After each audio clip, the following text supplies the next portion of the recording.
শীতকাল কিন্তু আমাদের বেলি ফুল গাছের জন্য পুরোপুরি ডরমেন্সি টাইম। এই টাইমে কিন্তু আমাদের বেলি ফুলের গাছ সম্পূর্ণভাবে রেস্ট পিরিয়ডে থাকে। কিন্তু এই রেস্ট পিরিয়ডেও কিন্তু গাছে যদি তোমরা ঠিকঠাকভাবে পরিচর্যা করো এবং কিছু বেসিক পরিচর্যাগুলোকে মাথায় রাখো, তাহলে কিন্তু ক্রমাগত ফুল এই সময় তোমরা নিতে পারবে।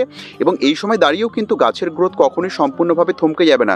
দেখতে পাচ্ছ, দেখো আমার কিন্তু বেলি ফুলের গাছে কিন্তু এখনও ক্রমাগতভাবে ফুল ফুটছে, কুড়িয়ে আসছে এবং তার সঙ্গে কিন্তু গাছের মধ্যে কিন্তু সতেজতা ভাব রয়েছে। গাছ কিন্তু থমকে যায়নি তাদের গ্রোথ, বা গাছ কিন্তু পুরোপুরিভাবে ডরমেন্সি পিরিয়ডে কিন্তু পদার্পণ করে যায়নি। আজকের এই ভিডিওটা সম্পূর্ণ মনোযোগ সহকারে দেখলে তোমরা জানতে এবং বুঝতে পারবে যে এই শীতকালে দাঁড়িয়ে আমরা বেলি ফুল গাছের মধ্যে কোন ধরনের পরিচর্যা করব। এবং এই ভিডিও শেষে আমি তোমাদেরকে 3 ধরনের ঘরোয়া খাবার দেখাবো, যেগুলো আমাদের বাড়িতেই অ্যাভেলেবেল।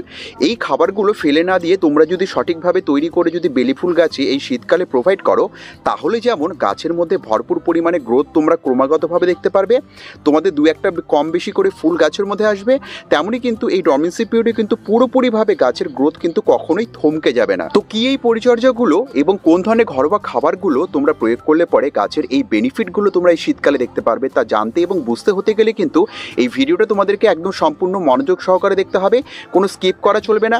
এবং যে সকল নতুন দর্শক বন্ধুরা পিকাস গার্ডেনিংয়ে প্রথমবার এসেছো, তারা অবশ্যই চ্যানেলটিকে সাবস্ক্রাইব করবে এবং পাশে দাবা বেল আইকনটি অলে প্রেস করে নেবে।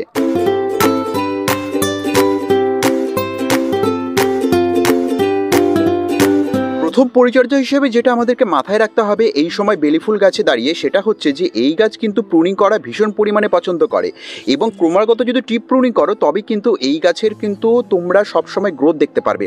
যেমন দেখতেই পাচ্ছ, দেখো আমি নভেম্বর মাসের দিকে গাছগুলোকে সব প্রুন করে দিয়েছিলাম, যার ফলে কিন্তু এখনও গাছগুলো কিন্তু ক্রমাগত দেখো ব্রাঞ্চেস ডেভেলপমেন্ট করছে এবং তার সঙ্গে কিন্তু গাছে ক্রমাগতভাবে কিন্তু কুড়ি আসছে।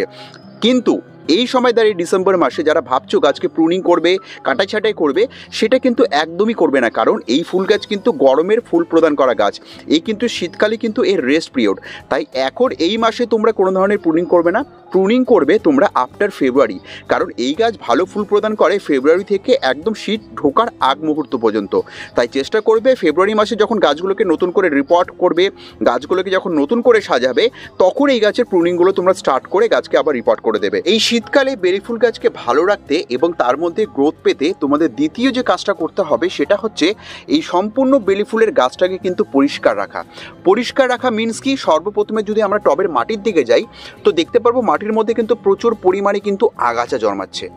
এই যে আগাছাগুলো দেখতে পাচ্ছ, সর্বপ্রথমে কি করতে হবে, এই আগাছাগুলোকে কিন্তু আমাদেরকে তুলে কিন্তু টবের মাটিটাকে কিন্তু সম্পূর্ণ পরিষ্কার রাখতে হবে, কারণ যেহেতু এই সময় গাছের ডরমেন্সি টাইম, তাই যত বেশি আগাছা বা নোংরা আমরা টবটাকে রাখবো তত বেশি কিন্তু গাছের গ্রোথ থমকে যাওয়ার চান্সেস থাকবে এবং গাছের গ্রোথ থমকে গেলে কিন্তু এই গাছ মারাও যেতে পারে। গাছের মধ্যে প্রচুর কিন্তু ফাঙ্গাস প্রবলেম হয় অতিরিক্ত বেশি কুয়াশার জন্য। দেখতে পাচ্ছ এই দেখো এফেক্টেড পাতাগুলো, এই দেখো এফেক্টেড পাতাগুলো, গাছের এই সমস্ত এফেক্টেড পাতা এবং তার সঙ্গে এই যে শুকনো পাতাগুলো রয়েছে এগুলো, এবং তার সঙ্গে দেখবে এই সময় দাঁড়িয়ে তোমাদের গাছের পুরনো যে পাতাগুলো রয়েছে সেই পাতাগুলো কিন্তু এইভাবে হলদে হতে শুরু করে দেয়।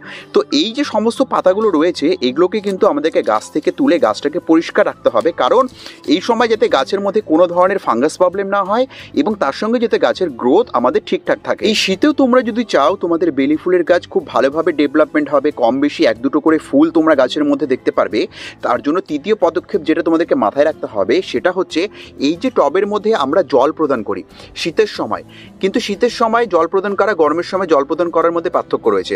শীতের সময় আজকে আমরা জল প্রদান করব কি 2 দিন অন্তর অন্তর।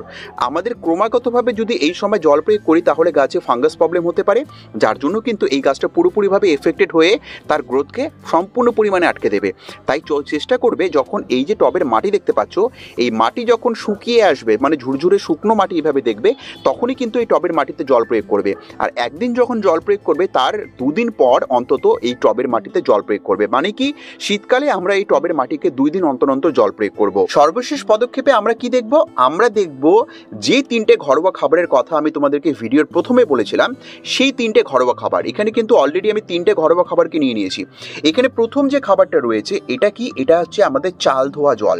আমরা চাল ধোয়ার পর যে জলটা ফেলে দিই সেটাকে ফেলে না দিয়ে কিন্তু আমরা স্টোর করে রেখে দিতে পারি এবং সেটাকে ক্রমাগতভাবে গাছে ব্যবহার করতে পারি, কারণ এর মধ্যে ভরপুর পরিমাণে যেমন নাইট্রোজেন রয়েছে, মাইক্রো এলিমেন্টস রয়েছে, তেমনই কিন্তু ক্যালসিয়ামও রয়েছে।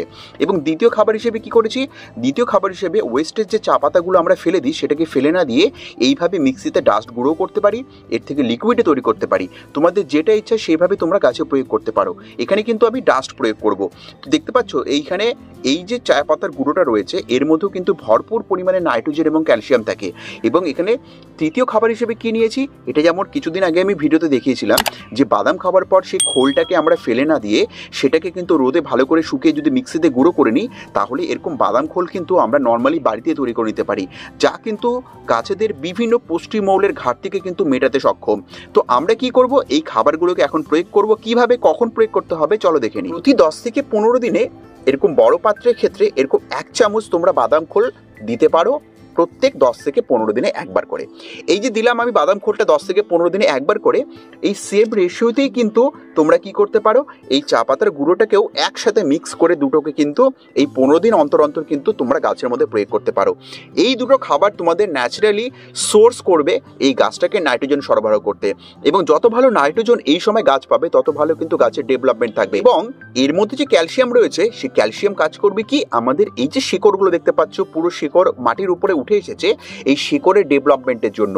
যত ভালো শিকড়ের ডেভেলপমেন্ট থাকবে তত ভালো কিন্তু গাছের স্ট্রেংথ শক্ত হবে, গাছের কাণ্ড শক্ত হবে এবং তত ভালোই কিন্তু গাছ গ্রোথ নেবে। দ্বিতীয় খাবার হিসেবে এই যে চাল ধোয়া জলটা আছে, এই চাল ধোয়া জলও কিন্তু আমরা এই দুটো খাবার প্রয়োগ করার পর যদি 1 কাপ পরিমাণ করে প্রত্যেক 15 দিনে গাছগুলোতে দিয়ে দিতে পারি তাহলে হবে কি, গাছ সার্বিকভাবে কিন্তু এই খাবারগুলোর প্রয়োগে সমস্ত পুষ্টিমৌলের কিন্তু উপাদানের ঘাটতি যে ছিল টবের মধ্যে মাটির মধ্যে সেগুলো কিন্তু পেয়ে যাবে। যাদের কাছে এই যে ভিডিওতে খাবারগুলো দেখালাম এগুলো অ্যাভেলেবেল নেই তারা কি করতে পারো, বেনিফিট খাবার হিসেবে কিন্তু তোমরা এই খাবারটাকে প্রয়োগ করতে পারো।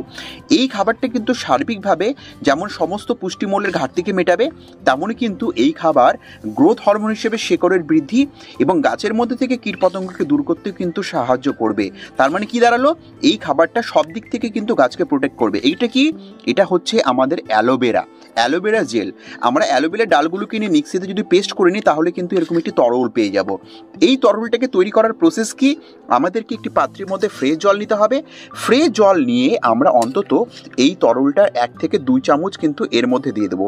দিয়ে আমাদেরকে যদি এটাকে ভালো করে আমরা ঘেটে নিই তাহলে কিন্তু আমাদের কাছে কিন্তু একটা লিকুইড তৈরি হয়ে যাবে, যে লিকুইড কিন্তু গাছকে যেমন প্রোটেক্ট করবে বিভিন্ন কীটপতঙ্গের আক্রমণের থেকে, তেমনই কিন্তু গাছের গ্রোথ হরমোন হিসেবে এবং শিকড়ের বৃদ্ধির ক্ষেত্রে কিন্তু এ ভীষণ পরিমাণে সাহায্য করবে। এই তরল খাবারটা অ্যালোভেরা থেকে জেল থেকে যে আমরা তৈরি করলাম, এটা যদি প্রত্যেক মাসে আমরা একবার করে আমাদের প্রত্যেকটা বেলে ফুল গাছের টবের মধ্যে যদি প্রোভাইড করে দিতে পারি তাহলে হবে কি, এ ন্যাচারালি কিন্তু গাছকে রুট হরমোনের মতো কাজ করবে।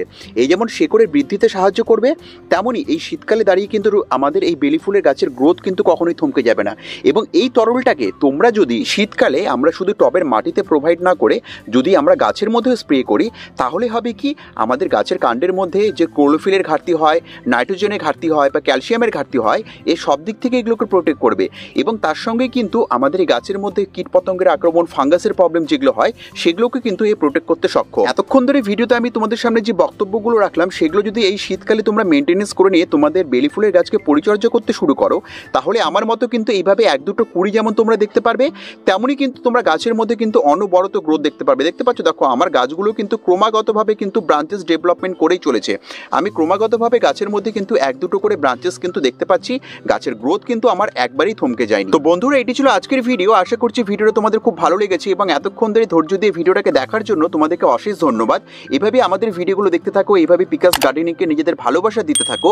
দেখাবে পরবর্তী ভিডিওতে এরকম আরও নানান ইনফরমেশন নিয়ে, এরকম আরও নানান গুরুত্বপূর্ণ টিপস এবং ট্রিক্স নিয়ে। কিন্তু ততক্ষণের জন্য আমার প্রত্যেকটা দর্শক বন্ধুকে আমি এখানেই জানাচ্ছি আজকের মতো নমস্কার।